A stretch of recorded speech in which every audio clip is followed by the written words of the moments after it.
This is where we hold them. This is where we fight. This is where they die. And these shield boys.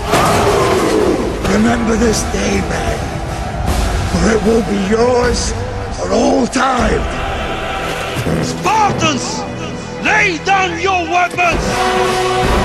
Persians, come and get them. Hinayag ko mga talata, kataga at salita na babaltan ng wahe. Mga kataga na di mo malalapasan, sabayan saluhin mo king mensahe. Sundan mo, mga makas at mga yabak na pinalaban na ginamit ako ng diin. Sa pagkalago ng mga letra ko pag lumabaka sa akin, makuha lamang sa isang tingin. Kaya ko balatan, higitan, bilitan, sapatan, sabayan, tugmaan ng mga rima. Pinakmalupit dito sa tagig, parang ulan na mabilis na di na tumitila. Tinugunan ko ang mga kataga na kala mo hindi ako makakabot sa pabilisan ng mga salita. Ang salita na di mo alam ang ibig sabihin, kaya sa akin ka natutulala.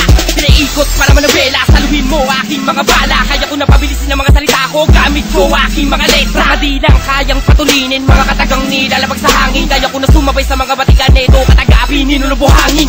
Pinagsama-sama ng mga batikan natin, nagurin na dilibyo na maatangan. Daan na ba sa mga pinakamalapit na kataga na mayroong bawi na di lang. Sige, tapatan ng banatan, takbo na mabilis, di mo alam maunahan. Neto na kami, raragasan na sa tagig, pinakamagaling. Paano ba kami maabutan? Nadilubyong pinamatulin, pinapabilis, palupitan ng mga bala. Na parang nila na nga'y mga lubid, humalagas sa mga pinakabatikan na Raywan, nagdala ng mga dilubyo, natin mo kayong drugin. Kahit kapamalasa, kami ng pinulong, pinaanamunong, pinakaharing, pinakapalaban na dito. Para ay naalagan na, para nakakapit, sa amin di ka na makaharang. Ito ng patunay, di ka makaigit, saluhin mo, tikman mo ang mga balang. Di ka maalaya sa mga bitag, sa mga bala, di ka makailag. Sa mga belta, di ka makasalag, sa mga tira, di ka makapalag.